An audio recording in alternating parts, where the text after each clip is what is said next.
Hello, everyone. Happy Wednesday. Happy week 4. Halfway point. Just going to go in and hit mute all. There we go. And I am going to open up the chat. So if you can just type in hi, hello, something, anything. This way you're going to test whether or not your chat capability is working for when we get to the point where I'll give you the opportunity to ask some questions. Thank you. Thank you. And then we'll give it another minute and then we're going to get started. Tonight, we are chatting all about building muscle and about fat loss and weight loss and really what the difference is between weight loss and fat loss and why this changes for us when we get into this perimenopause, menopause transition, because you definitely can't do the things that you used to be able to do in your 20s and in your 30s, and sometimes even like last year in perimenopause that worked for your body. You'll hit these different stages and phases that your body's going through. You'll be like, what the heck? I thought I had a plan. I thought I figured out, a strategy for myself. And then it feels like, nothing is working. And so we're going to talk about that tonight. And I'm going to give you, I always start, always. Back in the day, I would start talking about the weight loss piece first in a workshop like this. And then I learned it's like talking about supplements to people first without teaching them how to eat first. If you start talking about the supplements, people just run and buy supplements and they're like, oh, the food doesn't matter. Well, if I start talking about weight loss and the scale first, you don't understand the importance of muscle. And when you're in perimenopause and menopause and post, the amount of muscle you have on your body will be a direct correlation to how healthy, strong, vital, powerful, and fit you feel in your body as you transition into perimenopause, menopause, and beyond. So we're going to start talking tonight about muscle, and then we're going to go from there. Now, it's always fascinating. As soon as something says weight loss or fat loss, women are like, the house can be burning down. I need to get on this call. I need to know what we're talking about tonight. So I learn how to do the thing that I am struggling with. If you are able to come on camera, that is always amazing. If you're not able to, that is cool as well. So week 4, a couple of things in your resources, your workbooks and things that you have. We're going to be going tonight. I'm going to actually be breaking down the 8-week perimenopause workout program that I built for those of you who are in this. And we're going to do this at the end. But if you want to have that opened up kind of behind in your screen just for easy access, I'll share my screen when I get to that for you. I often find, I've been running programs for so many years now that sometimes people don't even know the resources they have access to. And so I will pull that up so you can see and talk you through how you can utilize this to fit your schedule, to fit your current level of exercise where you are at, and then go from there. So let's start off by talking about why muscle is so important in your body. And I want to just make sure that we have got, oh, I can hear another unmuted. Mute all. Oh, you know what I'm going to do here? And see if that makes a difference. All right, cool. I think we good. So why is it so important for us to be focusing on building muscle as women, especially at this time of our life? When I say this time, I've been teaching group exercise since I was 17. I have been a strength and conditioning coach since I was 19. And so I have moved through every type and form, fad, trend, style of exercise that there is. Everything from cardio, which for most women, the origin of your movement was probably very cardiocentric. A lot of running or power walking or spin or elliptical or whatever cardio machine it is that you were on, the Stairmaster, the step mill, that torturous device. But that is for most women how they were working out, because it was always about just burn more calories, work up a good sweat, and then I will see what it is that I'm looking for. And as we get older and there are greater changes that are happening internally in our hormones, but also our stress levels, the way our body manages inflammation, our sleep, all of the different responsibilities that we have, our body doesn't quite respond the same way. And when we're younger, our body is more prone to the ability to actually build muscle and lay down muscle and be supported by muscle protein synthesis pretty readily. Like, it's quite available to us. I wish someone had taught us in our teens and in our 20s, like, build as much muscle as you can at this stage of your life, because this is when you're sitting in the sweet spot where you're going to get massive return on your investment. For a lot of women, they don't really learn and discover about this until they're in their 30s, 40s, 50s, and sometimes 60s. If you're a brand new person starting out with strength training and you've never really done this before, you will definitely benefit from some of those newer gains, meaning you've never provided the stimulus to your body before in this type of either consistency, so frequency, or the intensity or the load. And so that newness to your body, it's oftentimes referred to as newbie gains, you will generally see results pretty quickly in your first couple of months. Whereas women who have been physically active the majority of their life, maybe they were an athlete, maybe they've been in a gym for a long period of time, when things start to change and the old style and way of them exercising all of a sudden isn't quite achieving the same results, it's a bit of a mind game up here. Because the talk you'll tell yourself is, I guess I have to do more. I guess I have to go harder. I guess I have to go heavier. And I'm hoping tonight to break down and dispel some of this so you can find what feels like your personal sweet spot. Your sweet spot in terms of what you enjoy doing. And if you don't enjoy exercising, we're going to try real hard to flip that script around for you, because I feel like when someone says they don't enjoy working out, you've yet to either find the environment, the class, or the instructor that is the person for you to wake up the joy in it. And sometimes that can come down to like needing to physically go to a place where they play the most kick-ass music, right? Music can really make a class, especially when you're in person. Or it's the way that the instructions are being given, or it's you being honest with yourself and choosing something that brings you so much joy. I have clients in the past where they're like, if you can create me a whole workout routine rebounding to Prince, I'm in. And I'm like, cool, let's do that. We can bounce to Prince. There's no reason we can't do that. And so everything is figure outable. There's always a way to make it happen. The thing we have to reconcile with for ourselves as women is that it is non-negotiable at this stage in our life to be moving our bodies, right? If you want to have optimized health on every level, even if you don't care about being able to see a bicep when you flex or see your shoulder, your body needs that movement and stimulation from the inside out. Your lymphatic system needs that. This is going to prevent stagnation, prevent more inflammation, and it is going to help you in the long term moving forward. Now, when we talk about muscle mass playing this big role metabolically, that is very true.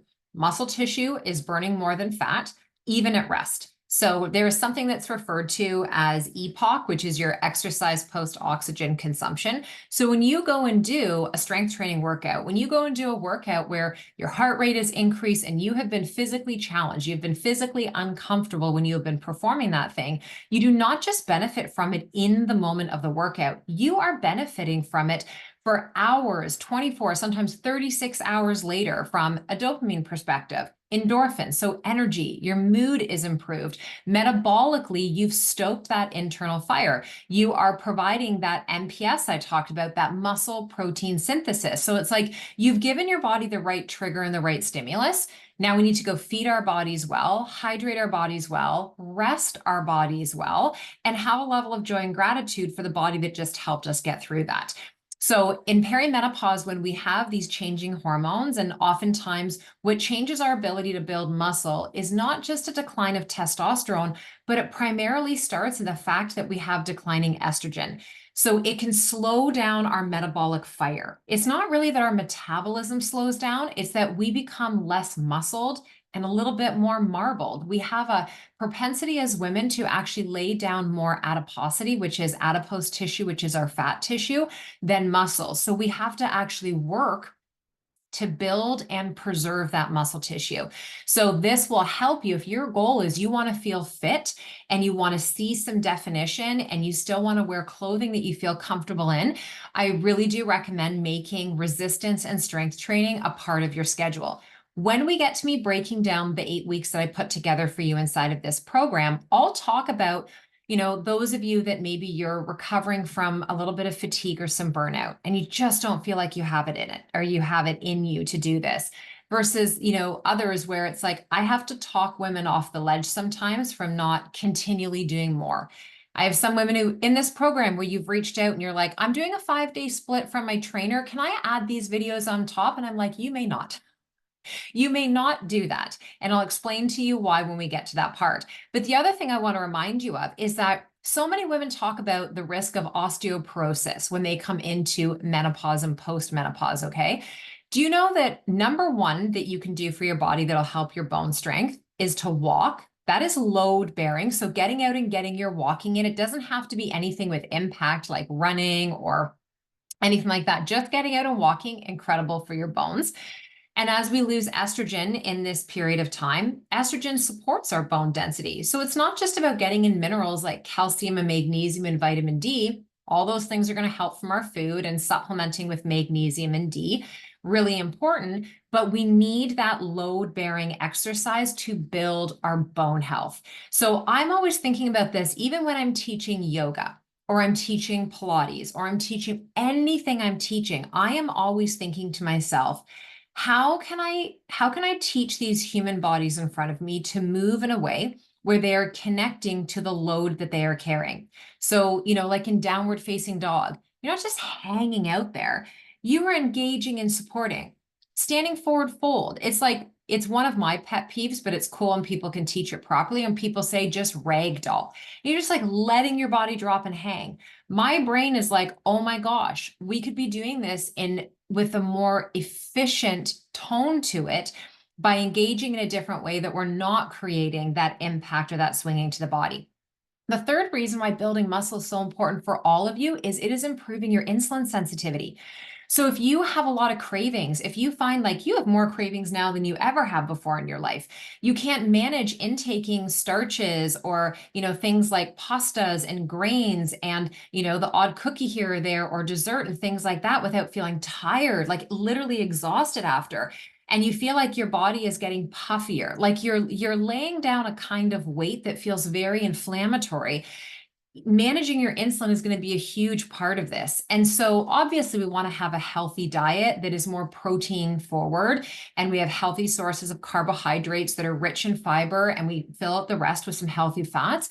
But we also want to recognize that one of the ways we can support our body's insulin response and reduce insulin resistance, which if we do nothing in perimenopause and menopause, we will all naturally become insulin resistant, meaning your body becomes less sensitive to being able to manage, uptake, and utilize your food that is being broken down, carbohydrate source, and all foods essentially are going to get broken down into these sources, but also the way that your body is managing stress, your sleep, and your hormone changes all impact our insulin response. How much insulin the pancreas is going to release, how your beta cells are going to manage this, and how your body will uptake it. Your muscle is literally a sponge for insulin.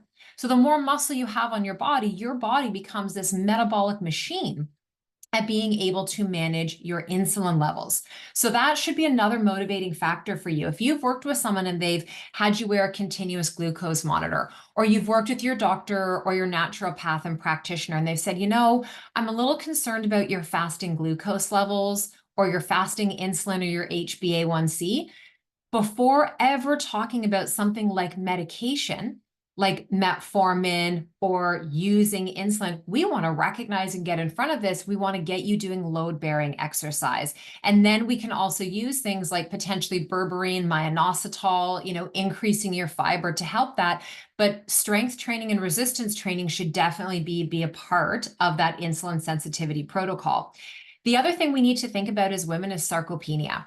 So again, if you don't use it, you lose it. It really is true, especially when it comes to our bodies and muscle. So as we age, we will naturally lose muscle. Maybe you've noticed this before if you've gotten sick for a few weeks or you've been under stress for a few months, that you actually may weigh less on the scale, but you're like, oh my gosh, where's my muscle gone? This would be what my body does. If my body is under a level of stress, and I don't have the opportunity to go and provide that stimulus of getting under heavy weights, I lose muscle so fast. So naturally, my body's constitution is to lose muscle quickly. And then as we age, we also will lose muscle quickly. So sarcopenia, this isn't like something where you go, I don't care if I lose muscle. No. I'm not just talking about how this makes you look. I am talking about your overall strength, your mobility, and your quality of life, right? If you ever fall, if you do get sick, the more muscle that you have on your body, the more, padding that we have on our bodies, the more resiliency our body has, and the more resources our body has to be able to get us through it. So I'm always thinking about that in my head now, that lens of, I came from such an industry and I modeled for so long, and it was always about being skinny and being as small as possible. And then being in the fitness industry, it was again, be as small as possible. And I have worked so hard, both inside and out, and I'm naturally quite thin. It's hard for me to build muscle. So everything I do, I'm always thinking about, am I feeding my body to be strong, or am I feeding my body to be small? Am I doing movement that is empowering, or am I doing movement that is going to make me small? So these are some things to think about and to ask yourself. The other thing that is really important in building muscle is regular strength training and muscle building activities will help your mood and your mental health overall.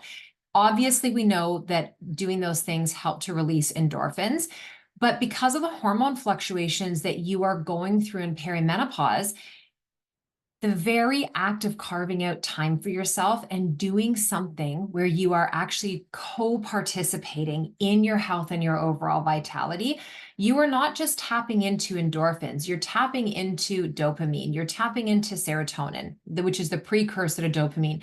You're helping your GABA pathway be more stimulated. You are also, when you work out with other people, one of the reasons I go and sub in a yoga studio in town is the oxytocin that's in the room. So when I'm in community, it's why I love teaching synced online. Even though I'm not with these women, I am with these women. And so there is oxytocin, another hormone that just makes us feel so freaking good. You might feel it when you go for a walk in nature and you are just like high from, everything that the trees and walking by water and smiling at other people and saying, hi, how's your day is providing you. So don't negate the things that may feel like small and insignificant, like being in community, getting out of nature and all of that, because all these things are helping your mood. The other thing with our muscle is this is improving our quality of life. Like I said, this isn't just about how we look, it's how you move.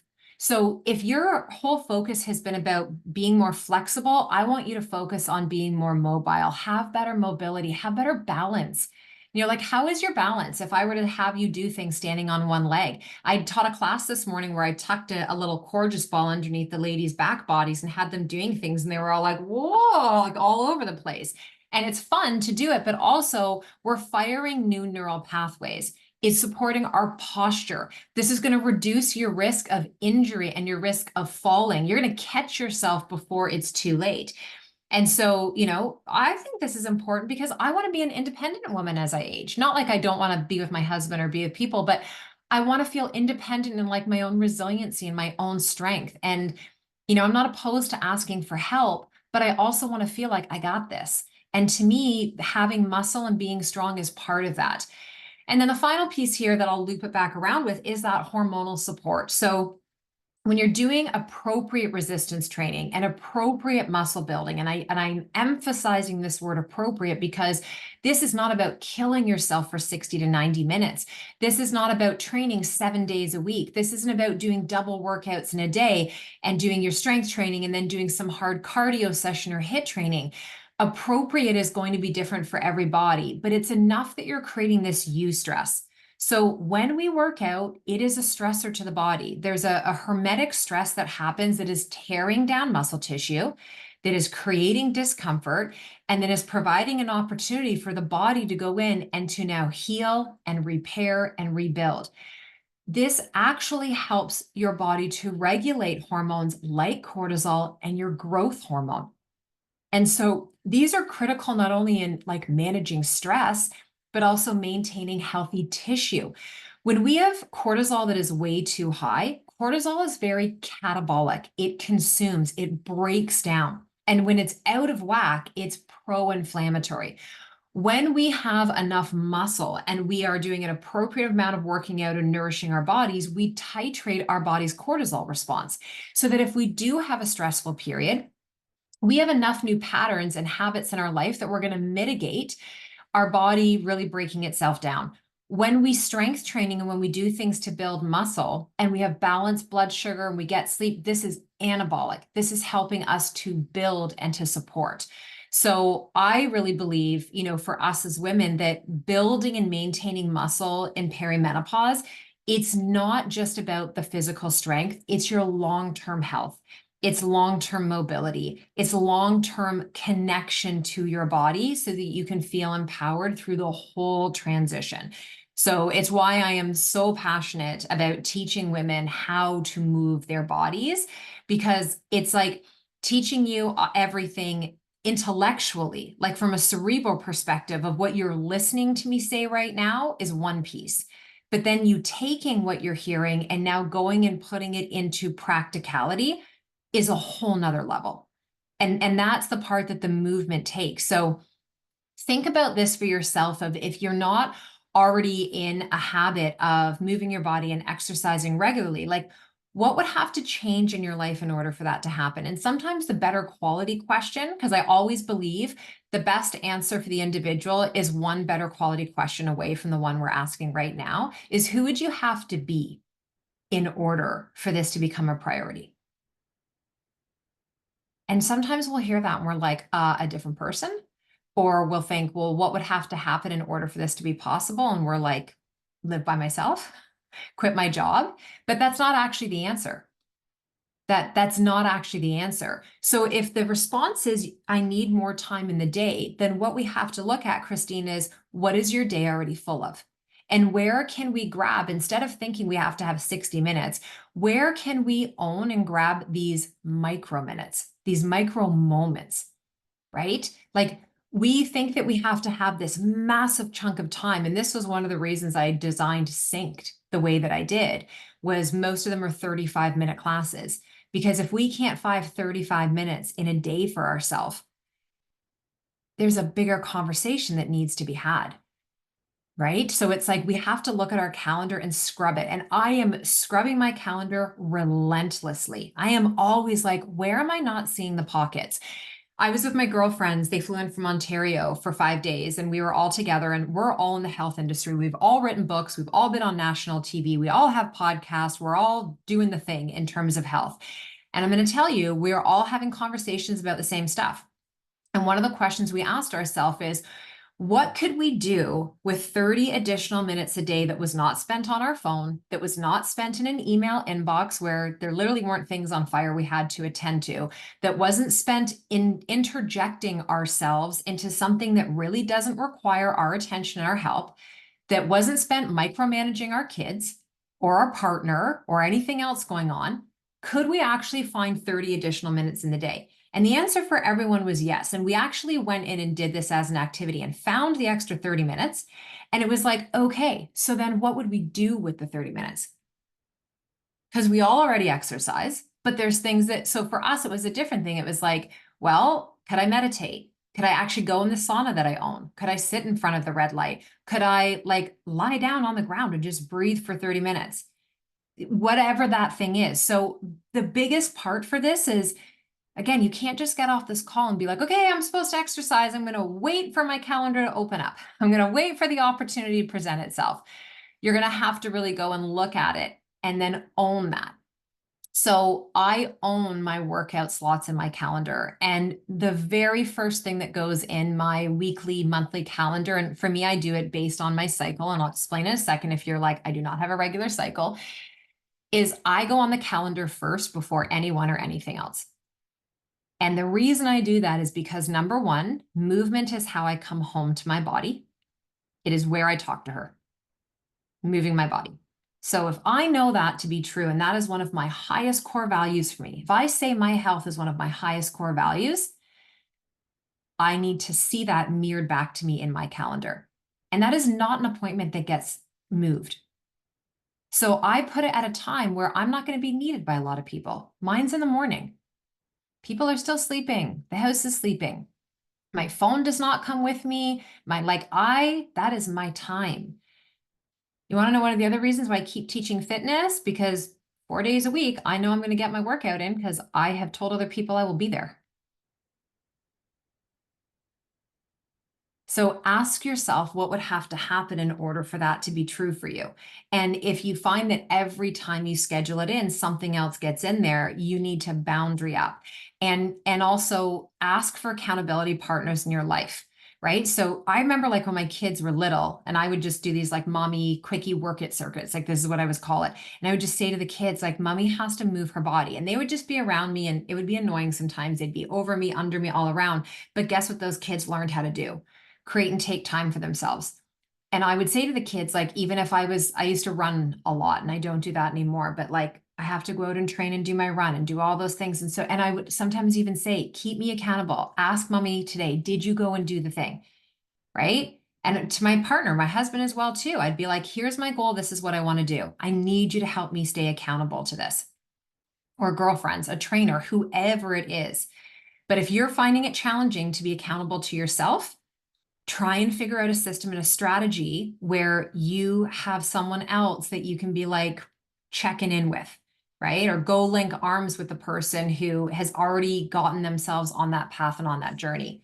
Now, when it comes to, because I can see some of the private questions that are coming in here. When it comes to this question of why is losing weight harder in perimenopause, or why is like, I try to focus more now on like the composition of our bodies. So it's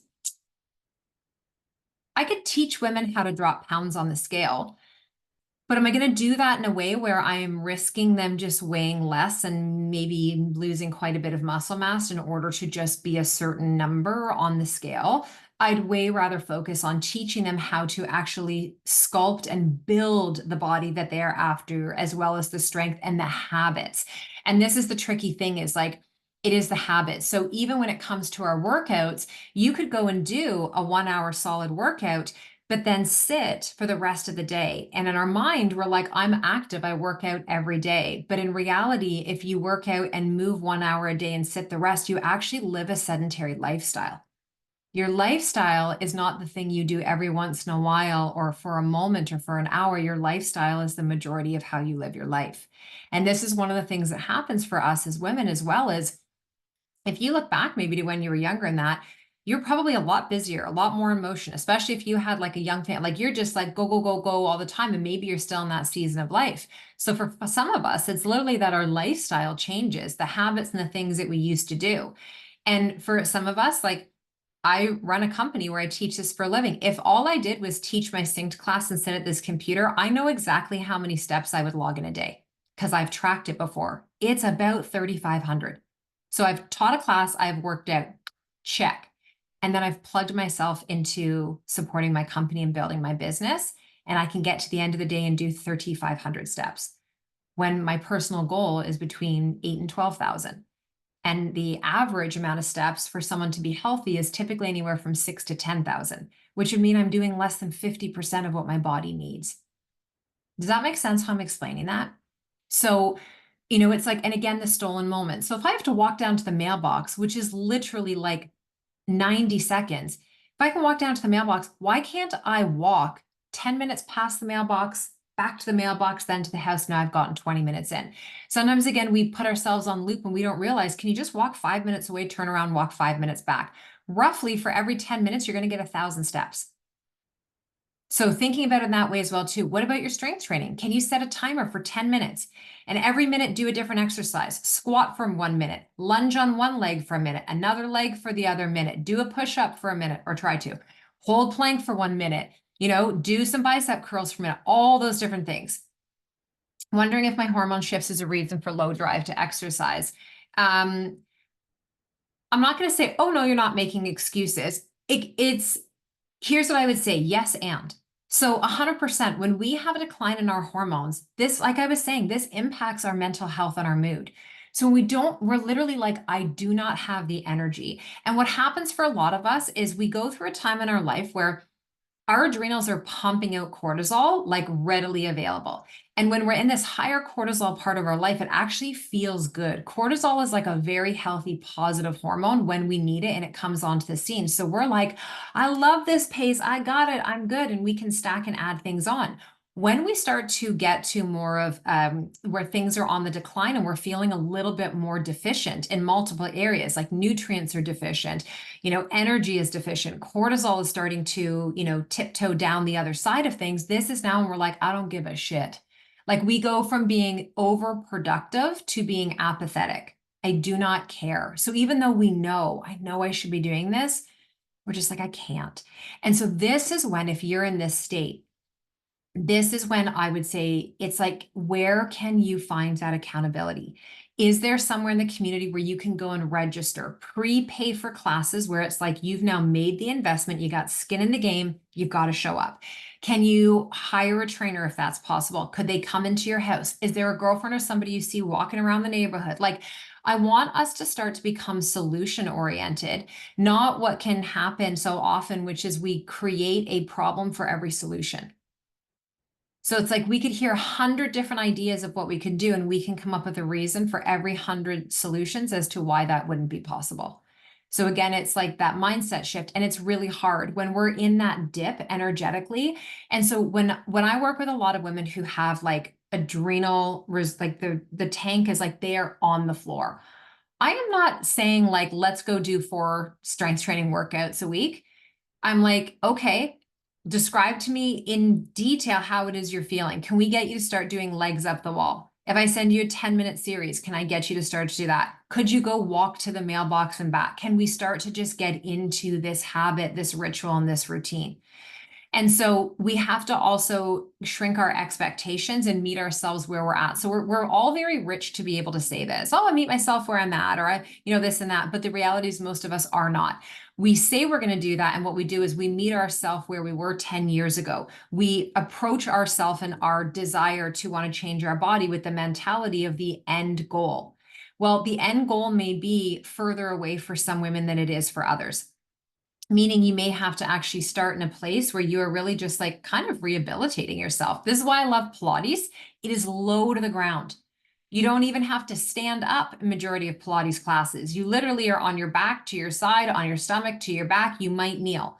Pilates is no impact, and it is a beautiful way to build in resistance training. Graduating from Pilates is like adding in something like bar, right? Bringing in yoga, beautiful. And then starting to add in actual strength training. So Pilates, bar, using bands, this is resistance training. This is not strength training. In true strength training, we are lifting loads that are heavy and then heavier than how we would move through our activities of daily living. So start with that idea of like, just getting your body to move a few times a day. Could be legs up the wall, could be, doing a few minutes of anything that feels possible, could be walking. And you have these little like exercise snacks that you kind of just like boom in through the day. When I have very busy days, I have exercise snacks, 10 minutes here, 10 minutes there, a little bit of whatever. Okay. The other thing I think I've shared in this group is like, I have a walking treadmill that is literally right here folded up against my wall, and it's on wheels. And so if I have a day where I'm like, I just have a lot to do, or it's pouring rain outside and I don't want to walk in the rain, I roll that treadmill under the desk. And here's my mentality. Anything I can do on my phone going like this, I can do walking on a treadmill at my desk. I can review test results. I can answer emails. I can connect with my team that way. Now I've been doing it for so long, I can actually type at 3 miles per hour. That took a while. In the beginning, it was like 1.8. And I was like, so that I wasn't walking sideways. And they're only a couple $100 depending on what you buy. Some of you may be short enough. I'm 5'10", so the walking pads never worked for me because the track is not long enough. I was like flying off the back because they fold in half. So again, you can go and try something like that. Be innovative in how you can make these things possible for yourself. Now, why, it is harder for us to lose weight is, I just talked about a whole lot of reasons. I always get the question of like, explain to me more the impact that estrogen has on our body. Because oftentimes with perimenopause, progesterone is the hormone that we're going to support first. And that is because typically what will start to happen is we're not, again, ovulating every month. So very commonly you will be maybe talk to your ND or to your functional practitioner about a progesterone cream or a progesterone suppository or oral micronized progesterone. But estrogen's role in our body's ability to lose weight is that estrogen, We have E2, which is produced in your ovaries. You have estrone, E1, that is within the fat cells. This is where we will make the majority of our estrogen postmenopausally. And then we have estriol, E3, that is a byproduct. When we start to have lower estrogen, estrogen helps our body in terms of regulating body fat distribution and metabolic function.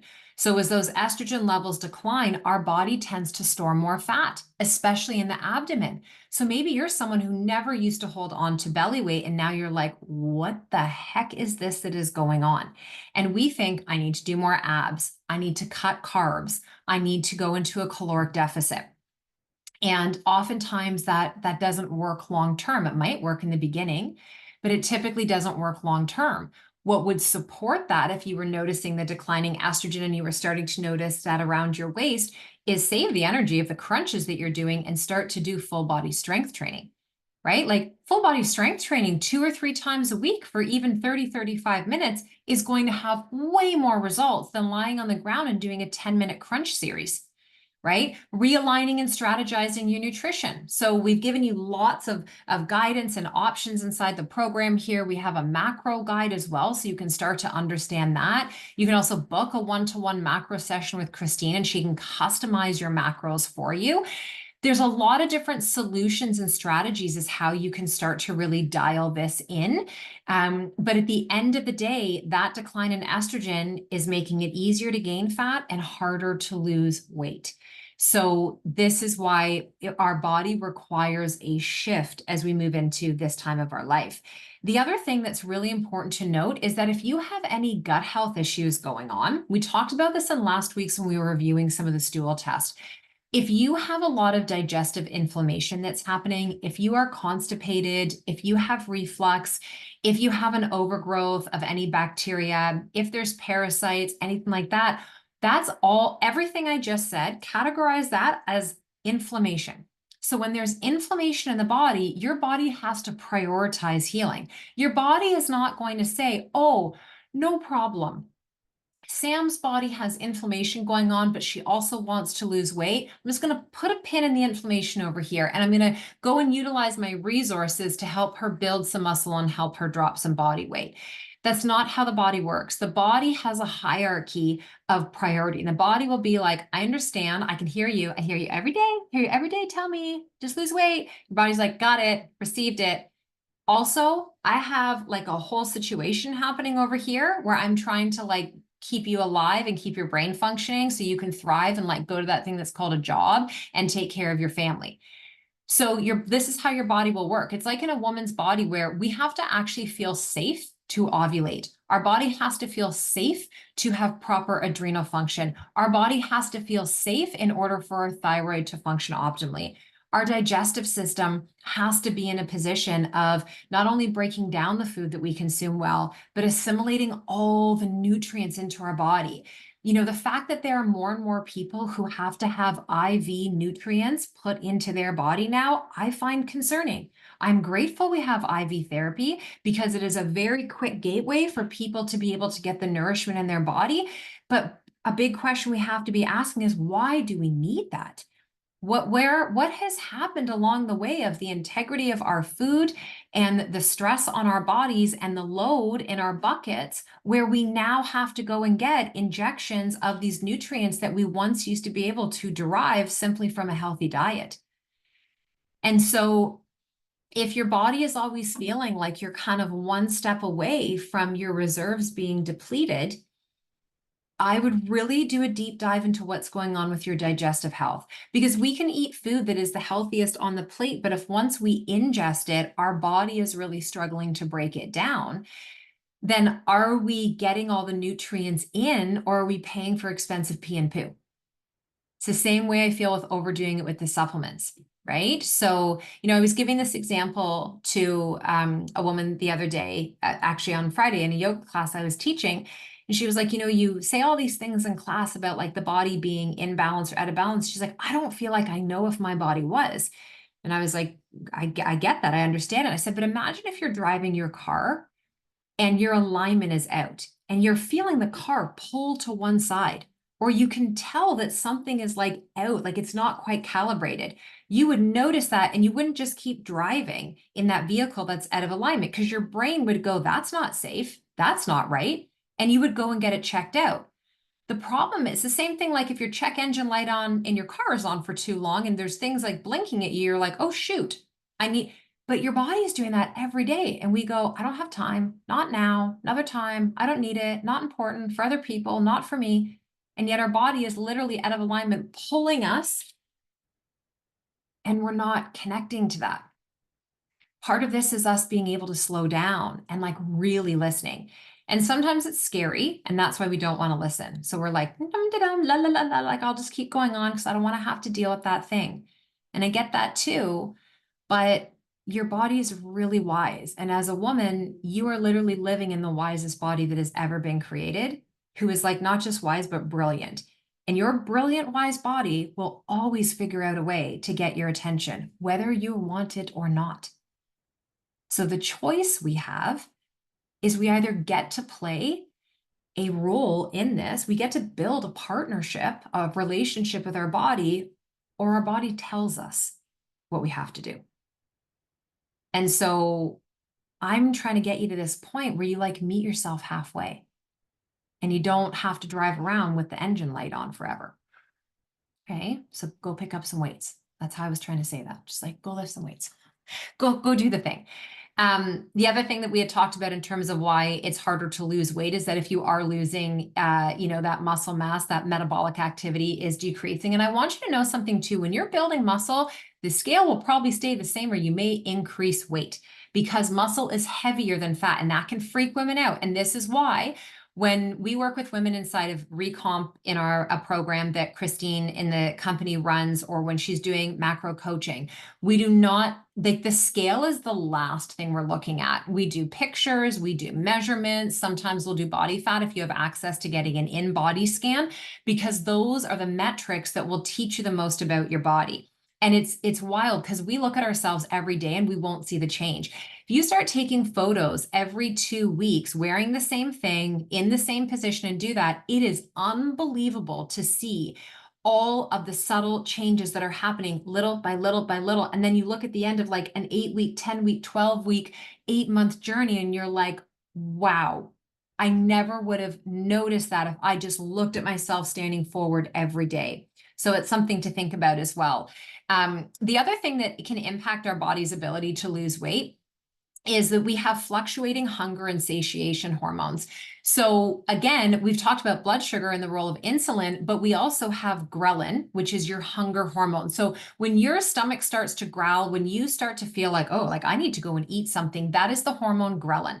And then you have leptin, which is the hormone that signals when you're actually full, when you're satiated. So you know when you've had a meal that feels very complete. You've eaten it, it was good, it like hit all the right notes. You know you had enough protein, enough carb, and enough fat, because you get to a point in a meal where you can put the fork or the spoon down and you're like, I'm good. Not where you're like, oh my God, like I'm stuffed, I can't eat anymore, but you're just like, I'm good. You're not needing to go and look for that something sweet. You have energy. You're like ready to move into the rest of your day.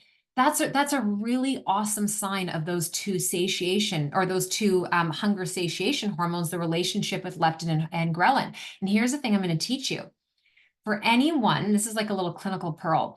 For anyone where insulin resistance shows up, that individual had leptin resistance before they had insulin resistance, which means if you don't ever feel satisfied from your meals, you are always looking for the something sweet, you are hungry nonstop all the time, and you just never feel like you've hit kind of the satisfied full tank, that is a telltale sign of leptin resistance. And leptin resistance is what precedes insulin resistance. And insulin resistance is what precedes diabetes. And the two of those are what precede dementia. So if we want to reverse engineer our health and we follow it backwards, we go, okay, so how do I like manage this thing, leptin, that you keep talking about? You prioritize managing your blood sugar. What does that mean? Please stop skipping breakfast. Please stop trying to go longer on your day on coffee. It is not a breakfast. It is not a meal. Make sure you're eating at regular intervals. Make sure you're getting enough protein, fat, and fiber. I went to go to the chiropractor in between my last meeting and this one, and there's like veggies that we have in the fridge that were easy to make, but we didn't have a good quality protein source. In my head, I was like, I'll just like whip up eggs or something. And I'm like, no, I'm going to stop in at the store. I'm going to get some marinated chicken breast, and Chris can cook that up when I come out and we'll pull it all together. Why? Because 2 eggs is not enough protein. That's 12 grams. That is not enough for a meal. We want to be hitting 25, 30 plus grams of protein. So, the 9 minutes it took me to run in the store and come back out, now we're going to get that in for our body. And why does that matter? Because if I didn't get enough protein in dinner, because I only had 2 eggs, even 3 eggs isn't enough. It's only 18 grams of protein. Guess what's going to happen after dinner? I'm going to be looking for something. I'm going to be a little peckish. I'm going to be like, where's the, in this house, it's not very exciting. It'd be like chocolate chips. But the point is I wouldn't be satisfied. So knowing that having a good portion size of that protein is going to help my body feel satiated. Me being satiated today is going to help the body I'm building tomorrow. You being satiated today, ladies, is going to help the sleep you want to have improved tonight. It's going to help the cravings you're trying to move away from tomorrow. It's going to give you the strength in your workouts tomorrow. It's going to give you more energy tomorrow than you have today.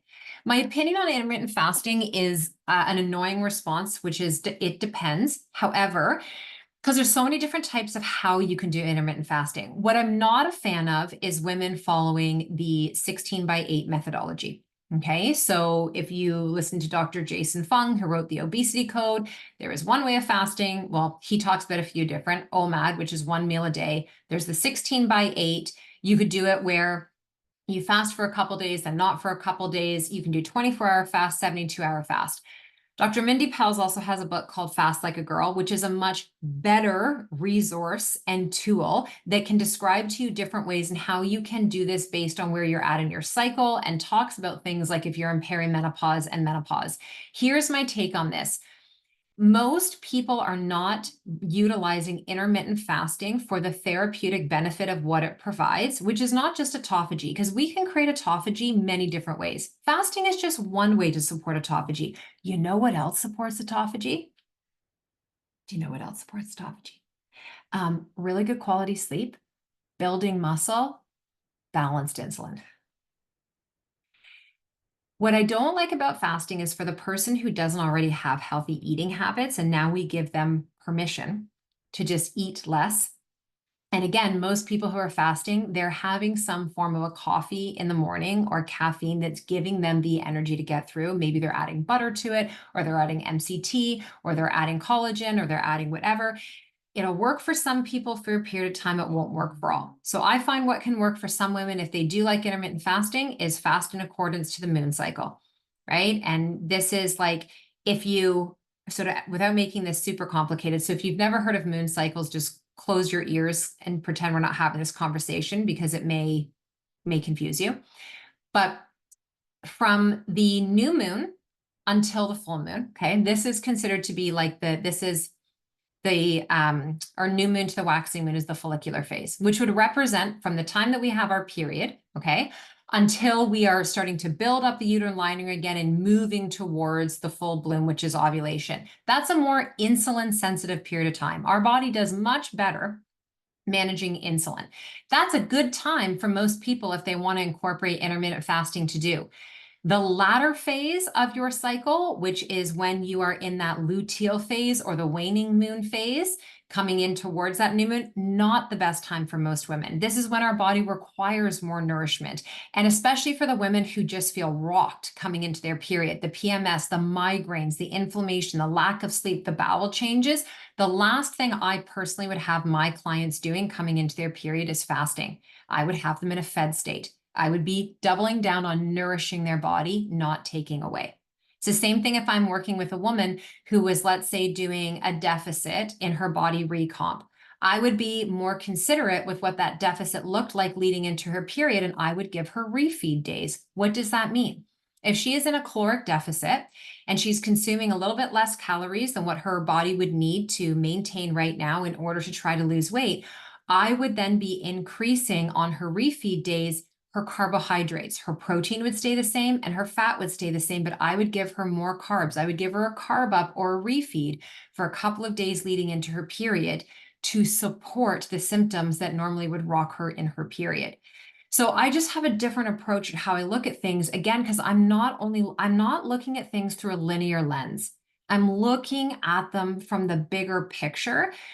I get into conversations with colleagues of mine all the time, mainly men, who are like, cyclical training's not a thing. And I'm like, oh, so interesting with you who does not have the uterus telling us as women what is not a thing and that feels good or doesn't feel good in our body. And I'm that kind of person where I don't care if there's no written data or research about it.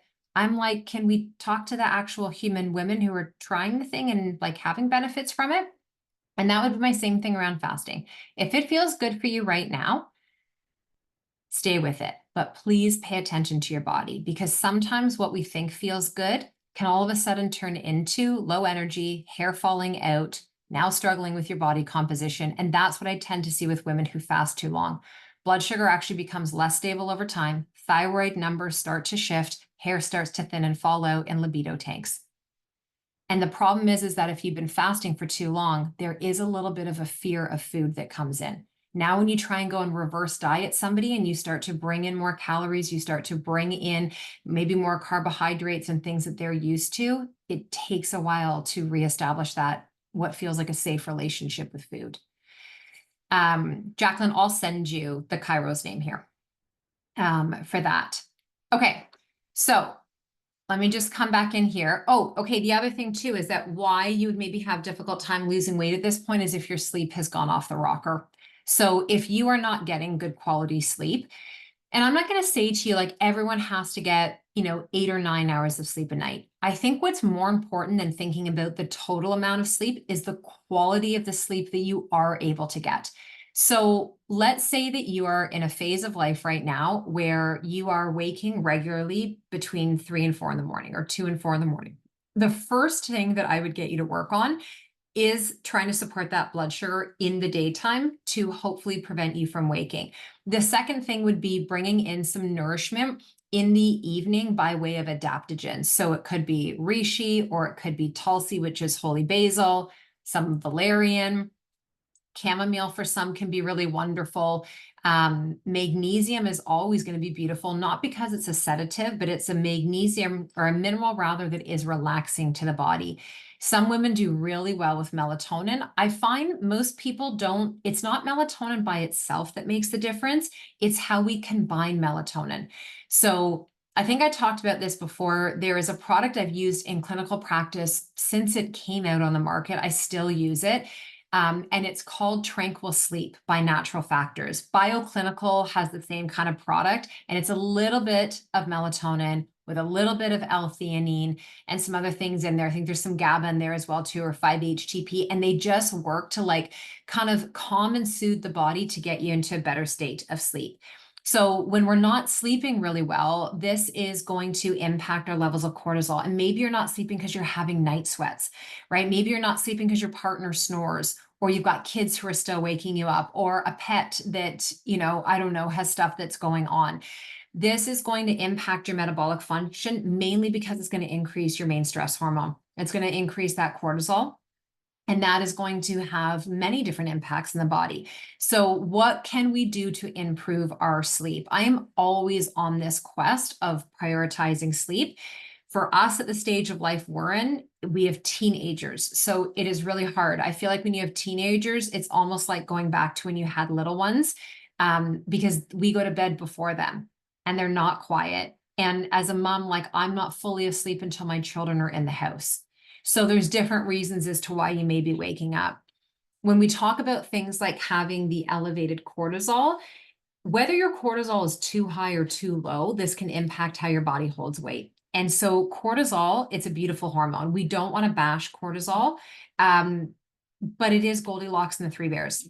It's like not too little, not too much. So it's trying to kind of keep things calibrated. And again, you will know this. Like, if you are at such a high level of stress that you have no patience, you're at that point where you just don't give a crap about anything. You just feel it, like you're constantly overwhelmed and anxious. You're clenching and gripping everywhere. This is something that you want to sit with and consider, like, what is the greatest source of my stress right now? And what is one thing? One thing that I can do not to get rid of the stress, because here's where I sometimes see we go kind of down the path that feels impossible, is we think, well, how do I get rid of the stress? And that's not always easy to do. So instead of how can I get rid of the stress, how can I help my body better adapt to and respond to the stress? Like, what is something I could be doing right now that would be better? Like an old habit for me is I would get into bed at the end of the day and I'd be so tired, but I'd be like, no, this is my only time for me. And I would like read my books until my eyeballs were like burning. And now when I get into bed, if I'm like, I'm just like lights out, lights out. And what works for me is like hand to heart, hand to belly. And I really pay attention to feeling my breath. And before I know it, I wake up and it's tomorrow. So, trying different things, taping your mouth. This can be a big one. So if you wake up and you have a dry mouth all the time, or you wake up and drool, newsflash, you're a mouth breather.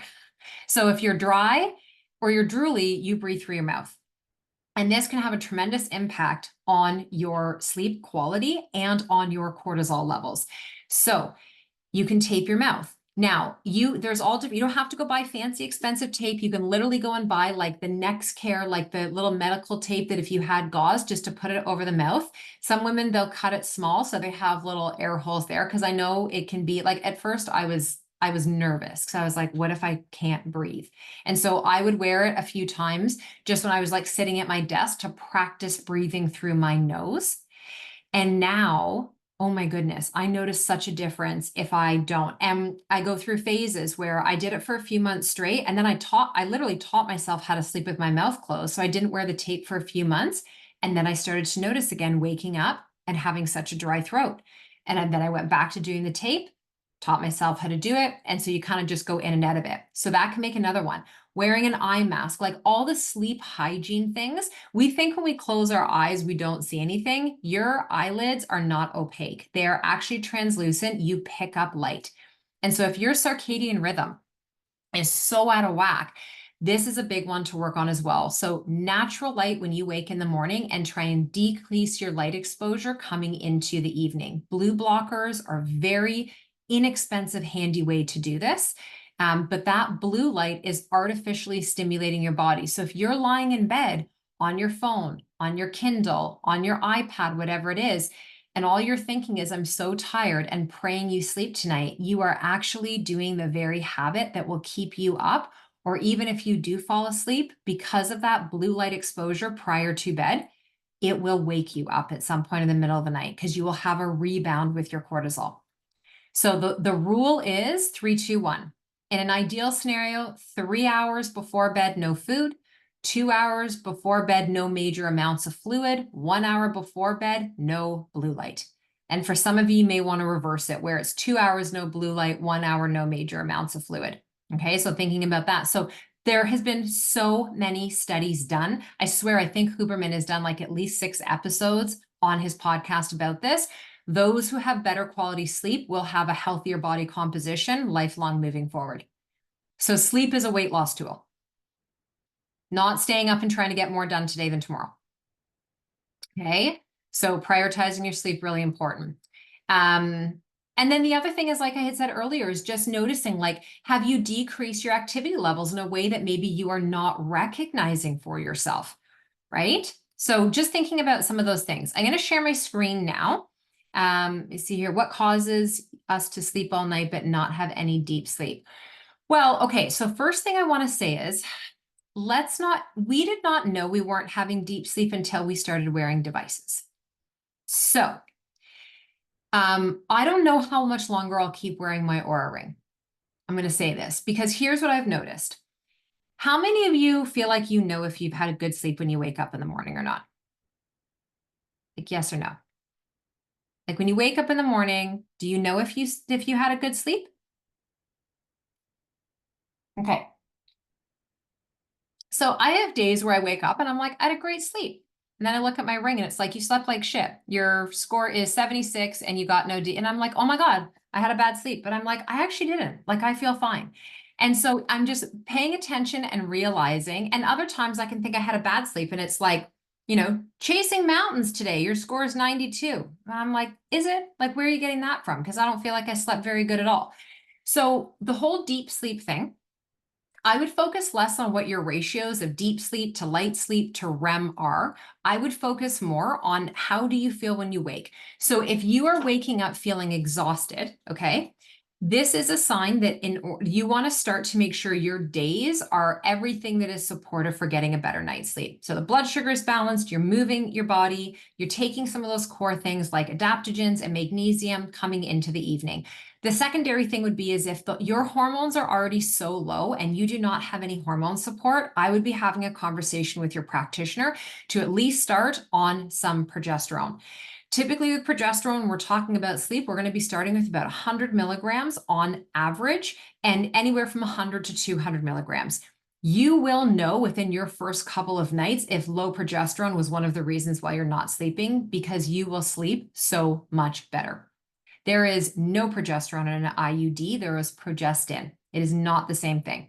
IUDs and birth control pills, they do not contain progesterone. They're progestins. They're synthetic, and they're not anything like the progesterone that our bodies produce or those that are found in oral micronized progesterone or creams. The other reason is that potentially the IUD, depending on that hormonal IUD placement, if there's any inflammation as a part of that, could be one of the reasons. And it could also be depleting you. So talk to your practitioner about maybe bringing some nutrients in, right? Oftentimes IUDs, they end up messing up our zinc and our copper ratios.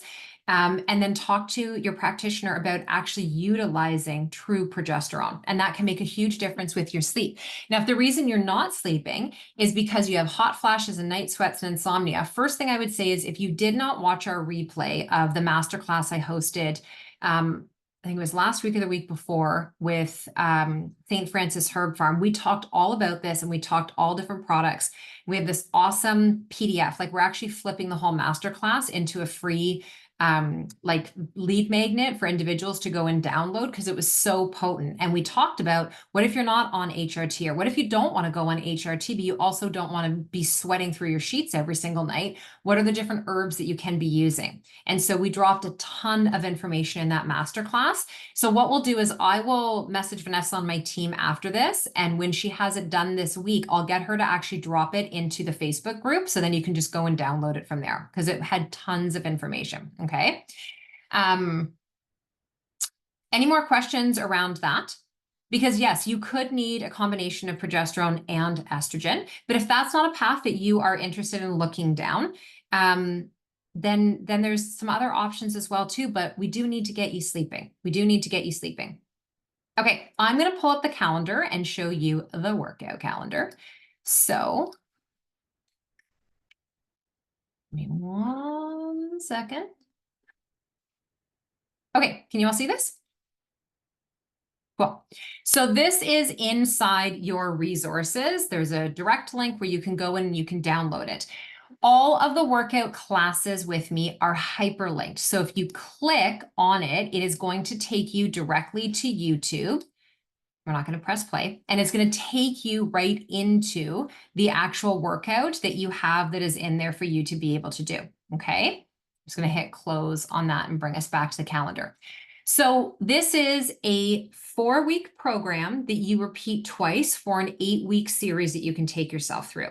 Now, that would be based on if you were doing it exactly as it's laid out. I've written for you down here that if you're a beginner, what would be great to start with would be incorporating 2 to 3 of the actual workout videos and aim for 3 to 4 30-minute walks each week. Now, if you're thinking to yourself, I don't have a 30-minute chunk that I can do a walk all at once, you can break it into 2 15-minute walks, 3 10-minute walks, a 20-minute, and a 10-minute walk.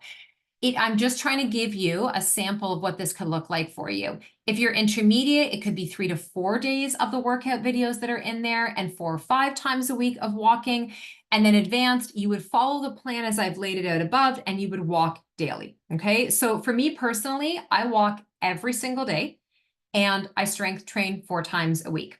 My yoga, I plug in there. I do yoga every single week. Where I put it in kind of depends on my schedule. But this in here, I've given you a combination. So I've given you a leg workout. I've given you light arms and strong abs. The body class is a signature class I teach inside of Synced that is Pilates and bar and yoga. It is no impact. It is teaching you how to connect to and really integrate into your body in a way that helps you to bring your breath in, fire all your small kinesthetic muscles, and build the strength to then go and do the strength training. There's yoga flows I've given you in here, and then another signature class from Synced is my best butt ever. So this is lower body based. Okay, so if you were looking at it across the board, it's like you'd walk on Sunday, train legs on Monday, you do your arms and your core Tuesday, Wednesday you're just walking, Thursday is the body, Friday you do some yoga, and you're back to lower body on Saturday. That's a sample. Now you can also, and then the next week is different. 40-minute walk, an arm session, best butt ever, yoga for stability, some back and core, a pure bar class, more best butt ever. The best butt ever classes are not the same. They just have the same title. I teach a different best butt ever class every Saturday inside of Synced. These are just different classes we've put in here for you. And then the next week, it's different. Now we've got an express class, 13 minutes to train your back and your biceps, a 14-minute little foam roll, a little mini mobility session. I'm trying to give you all these different ways that you can start to see and realize how you can move your body and how you can start to get into this new habit and this new routine. So if you're like, I only have 2 days a week, amazing. So instead of exactly how it is here, this week, I want you to go and pick 2 of the exercise classes, and that's what you're going to do. These are on demand. It means it doesn't matter your time zone. It doesn't matter when. You just go and click on it, and you're ready to go. So if I were you, how I would make the best use of this is I would sit down with this calendar and I would review it. I would click on the classes and I would see what's the equipment I would need to have for that. And I would actually write out in my calendar, in my Google Calendar, in my notebook, I would make my plan for myself. So if I was not going to follow it exactly how it was laid out, I would write out and create the plan for myself. I'd get myself prepared, okay?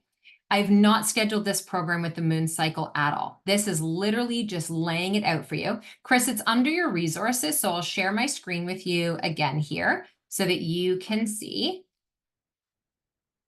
So when you go on your membership site, okay, this is your membership site, and you go here, you're going to see the Perimenopause 8-week workout calendar, and you click download, and then it's going to pop open for you. So you can download to save it, you can print it off, but this is inside your membership portal, right? These are all your resources that you have, all the downloadables, your resets, your recipes, what to focus on when you're doing a reset, more meal plans, your workout calendar, your outline on your work, like tons of stuff in here, your blood work guide. So this is what I'm saying, make sure, and like all of your class recordings every single week that come in here.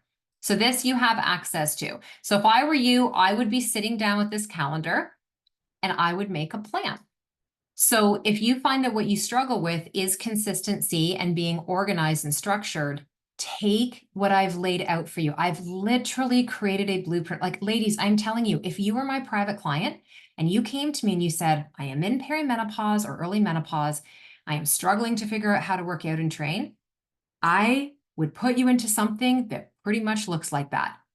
It would just be based on what it is you own in your home and what's going on. What I have found over the years as a strength and conditioning coach is one of 2 things. Either women are doing too much or they're not doing enough. And in both camps, they're also kind of afraid to understand what a true workout feels like.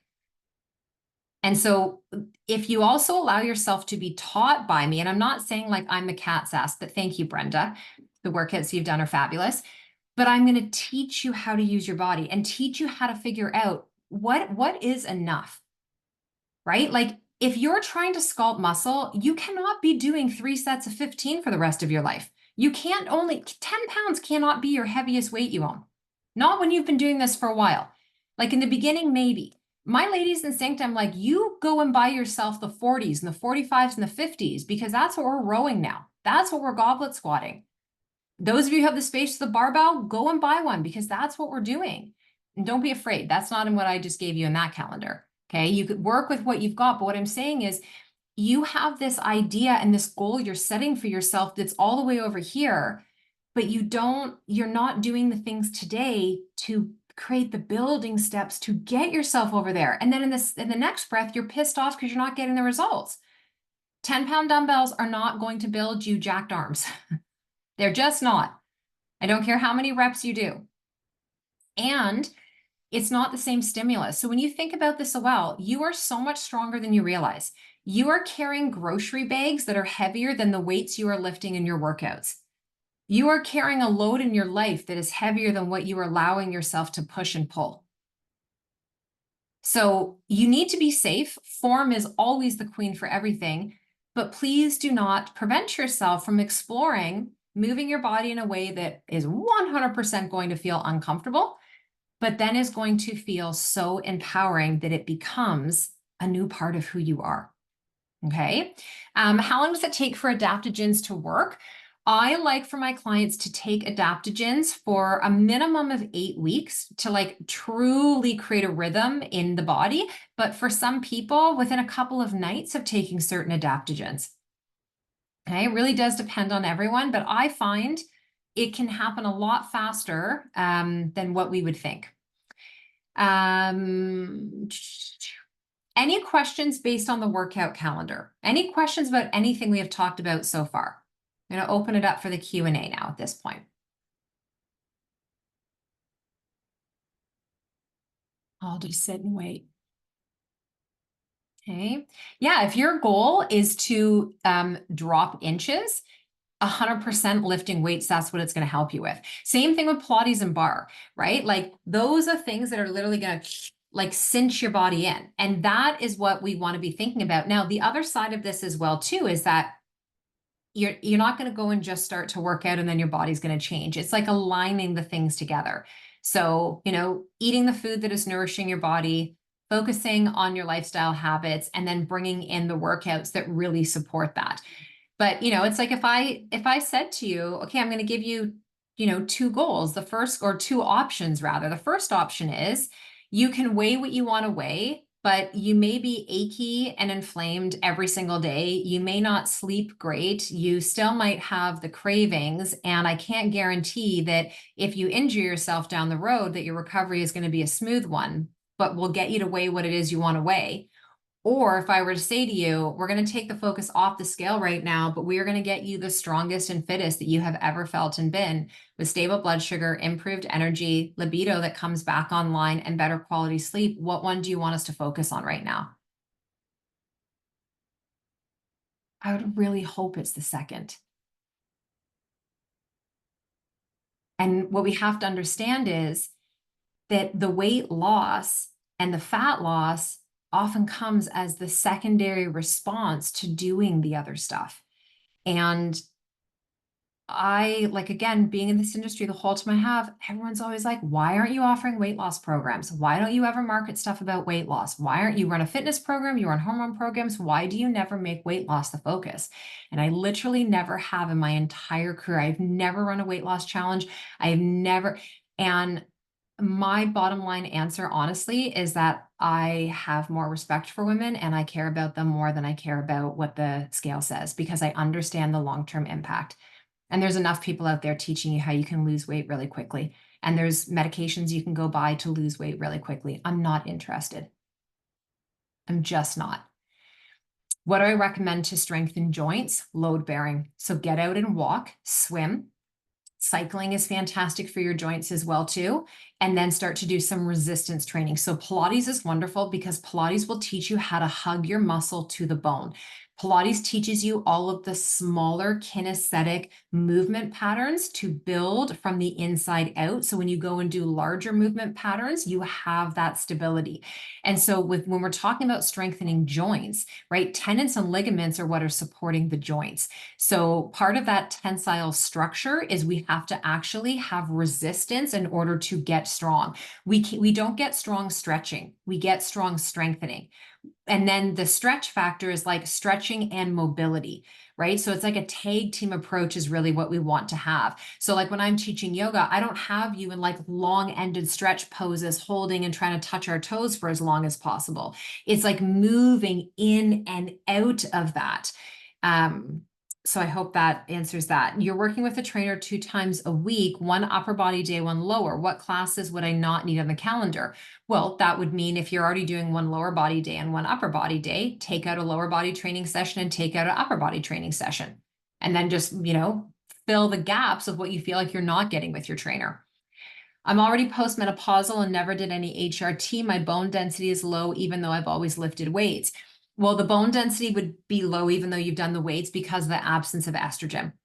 So this is where I would talk to your provider about this, because just because you're postmenopausal, doesn't mean that that is not an option, using a gel or using a patch. The other thing is now looking at your diet to help support that. So mineral-rich foods are going to support that bone density. It's not about taking a calcium supplement per se, but eating foods that are rich in minerals, getting enough protein and amino acids in. I would actually use an amino acid powder in this case as well, Tara. I like the Kion, Kion. Amino acids has the perfect ratio of leucine and arginine and all of the other amino acids. And then making sure that you are doing, you're lifting weights, which is wonderful. But I would also be taking a look at making sure that the things you're doing outside of lifting weights are supporting your bone health as well. Like the walking, yoga is beautiful for this as well too. But really looking at getting a good quality mineral complex in for your body is going to be really important for that. And enough vitamin D, not overdosing vitamin D, but enough vitamin D for that. Been taking Aversio mushrooms. I've been following the moon cycle since I really don't sleep. When would you suggest take the chill now? Oh, you can take it every night. The reishi is beautiful. I have some people that benefit the most in the morning because their stress is very high. Reishi is what we call a swing adaptogen. It can pick you up and calm you down.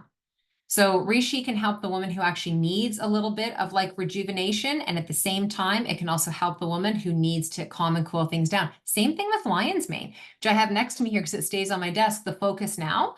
Like I find this one for me, I use when I need to focus and be very dialed in. It really helps my personal neurocognitive function, like show up and be crisp. I also keep my Juice Plus in a bowl, right? Like these I take every single day when I am working. But the lion's mane can also be very helpful for women in the evening who can't shut their brain off. So it's like if you've ever used homeopathy and like treats like, when you have the racing mind, and if you've been doing reishi for a long time, try taking some lion's mane at night. And again, it's not necessarily going to be like one night and then that's going to be it. Another one that I do really love for the evening, if you can't kind of settle down, is called Cortisol Manager. And it's by a company called Integrative Therapeutics. You can get it on Fullscript. Cortisol Manager is what it's called. And that can be a really good one. And I honestly like the Valeri Calm from St. Francis Herb Farm is beautiful. And that dosing can be anywhere from 1 capsule up to 6 capsules for a woman, depending on what's going on. The woman who is like, I'm hot flashing, I have restless leg, I wake up with cramps in my calves at night, my brain is going a million miles an hour, I'd probably give her, 400 to 600 milligrams of magnesium bisglycinate and like 5 or 6 capsules of the Valericom to just help her get rest. It's very difficult to feel like you can do anything if you're not sleeping, right? It's really hard. Okay, I have time for 1 to 2 more questions, and then we're going to hop off. Next week is all about hormone replacement therapy. We're going to talk about HRT and different facets. We're going to talk about options. We're going to talk about what if HRT is not for you, and that can be personal choice, or that is just like, there's an issue going on where that's not a viable option. You're welcome, Brenda. That's what we're going to be chatting about next week, and next week is week 5. It goes so fast, right? It goes so fast. It's almost Christmas. We're almost there. We're going to get through Halloween first. Okay. Any other questions? I'll give it a moment, see if anybody's typing, and then we'll hop off. I really want you to try some of the workouts, to give them a go, to really start to apply some of the things that we were talking about here. And here's a final thing I'm going to say about this journey of body recomposition and perimenopause and menopause. However long you're thinking in your head it's going to take, double it. Give yourself a longer runway. If you're like, it's going to take me 8 weeks, give yourself 4 months. If you think it's going to take 4 months, stretch it and give yourself 6 months. Like, what if you actually just dedicated the next year of your life to building muscle and getting into a new habit and rhythm and routine. Why does it always come down to like X amount of months or X amount of days? When I was between the age of 44 and 45, I was like, I'm going to dedicate that whole next year to building muscle. I didn't achieve my goal. I worked out a lot, but I did not build the muscle that I had hoped to. And I'm like, maybe I have to dedicate 45 to 50 to build the amount of muscle I had in my mind. Because, and here's the reality is, like I'm in a perfect kind of storm of it right now. I'm on tour presenting across the freaking country. My schedule is like all over the map. This is not an appropriate time to put my body in a build. This is an appropriate time to maintain and nourish. It's also not an appropriate time to be in a deficit. It's a beautiful time to be in a deload. And a deload is different than a deficit. A deload is like doing things that feel nourishing and not pushing the bar. When you're in a time of stress or things are just irregular and kind of all over the map, just be very kind to your body. Don't take your hands off the wheel and do nothing, but make sure that you are driving this vehicle through life with a whole lot more grace. And so that's just what I'm doing for myself now until I get to December and I'm through the tour. Then I'm going to let myself rest fully and completely, and then ask myself coming into January, what do you feel like? What is your body craving? What is it that you need? So have this kind of approach with yourself. With the workout schedule, can you repeat the 8-week cycle? Absolutely, you can. You could repeat it a couple of times through. And what you could do then is you could mix and match the workouts. So you could take some workouts that you did in week 2 and you could just actually literally do a flip, right? So it's like if your body starts to get, and I've tried to break it down in a way where it keeps your body on its toes. But after 8 weeks of doing the same kind of things, you can absolutely start to change it up. Okay. Yes, yeah, you're good. Yeah, and if you're part of Synced, use the live classes, but then also go in and utilize the recordings. Like there's over 1,000 videos in there that are available on demand, plus 28 live classes a week, right?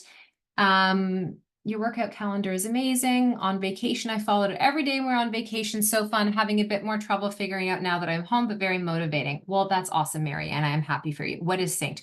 Christine Johnson, how do you not know what Synced is? I have run this program since 2018. I have failed you. Synced is my online movement studio. And so if you're interested in looking at Synced, it is jennpike.com/synced. And this is my online studio. So I teach live in there 3 days a week. There's 5 of us as instructors. Tina's coming back from mat leave in about 8 weeks. And we offer classes live 7 days a week. And then we have a full on-demand library, everything from strength training with kettlebells and dumbbells and barbells to bands and yoga and Pilates and bar and HIIT and Tabata and like you name it, it is on there. You're welcome. Can you ask a question about creatine? Yeah, so I love creatine. I use creatine pretty much every day of the week, definitely when I am teaching or lifting weights. Typical amount is going to be 5 to 10 grams. I find for most women, you don't need to do a loading phase, which oftentimes you'll get taught. But, brands, here's what you're looking for. The only ingredient should be creatine. The only ingredient should be creatine. No sweetener, nothing else. The one I use is by a company called PVL, like Peter Victoria Larry, PVL. And I literally just order on Amazon because it's got a great rate. And I use that one. And so you can add it into your smoothie. You can put it into your drinking water. You wouldn't even know that anything is in there. I like it with my workout water, and I'll add that with, either Element or Rehydrate. It's a powder. You can get it in capsule, but I would go powder. I would take powder. Like you can get it in a capsule. Typically, though, it comes with HCl. And I find that people get heartburn. I find they get reflux when they use the one in the capsule and it repeats. So I would just do the powder. You've had powder, but they tasted disgusting. I've never had that. Throw it in a smoothie. You won't even know it's there. When in doubt, anything you're trying to hide, chuck it in a smoothie. That's the answer every time. Okay. For that, there's so many benefits of creatine. Brain health, mitochondrial health, muscle performance and recovery, incredible support. Like creatine is literally a super nutrient. Like I've been using creatine since I was 17 on and off. And then creatine went through this period of time where everyone was like, oh, they do not understand. They're like, creatine's connected to, using things with steroid. And I'm like, you have no idea what you're talking about. And now all of a sudden creatine is like having her shiny moment again. And you'll see this trend in the industry, my friends. All of a sudden, it takes like one big podcast to cover the trend. And then all of a sudden, you see all the people in the industry that are like, oh, creatine's always been. I'm like, oh my God. I swear 2 years ago, you were just saying creatine was the devil, but now you can monetize off of it. So now it's the best thing ever. It's all right in front of us. Just pay attention. PBL, that is the company, yes. What about Chase Tree Vitex versus progesterone? It's not going to do the same thing. If you are a woman that still has a regular cycle right now, taking Chase Tree and Vitex will help support for as long as possible your progesterone production, because Vitex and Chase Tree are going to, they support the pituitary gland that communicates with the ovaries. But when you get to that point where you're no longer ovulating, that's the main way your body is producing progesterone. Now, I will say the caveat to that is I do find some women who start progesterone and they're like, I feel better, but it doesn't feel like it's really hit the nail on the head. We can add some Chase Tree to it to help support the receptors uptaking the progesterone. But what is not correct is that when you are menopausal or postmenopausal and you're no longer ovulating and you're no longer producing progesterone the same way, taking Vitex, which is Chase Tree, will not keep you producing progesterone. That's where the miscommunication is. It still has many other levels of support, but if what we're lacking is progesterone and what we need is progesterone, you need to take and use progesterone. The Vitex just may support that. Okay. Okay, awesome. All right, ladies, thanks so much for being such an engaged audience of women. I hope you took away a lot from tonight. PBL has more than one creatine. Oh God, I don't know then what one I take. I have to look at the label. I have to look at the label. I take the most boring basic one. That's always going to be the answer. I'll have to go downstairs and look at the label. Green or black? Mine's a big white bottle with blue and green writing on it. Brenda, I'm sweating with all these questions right now.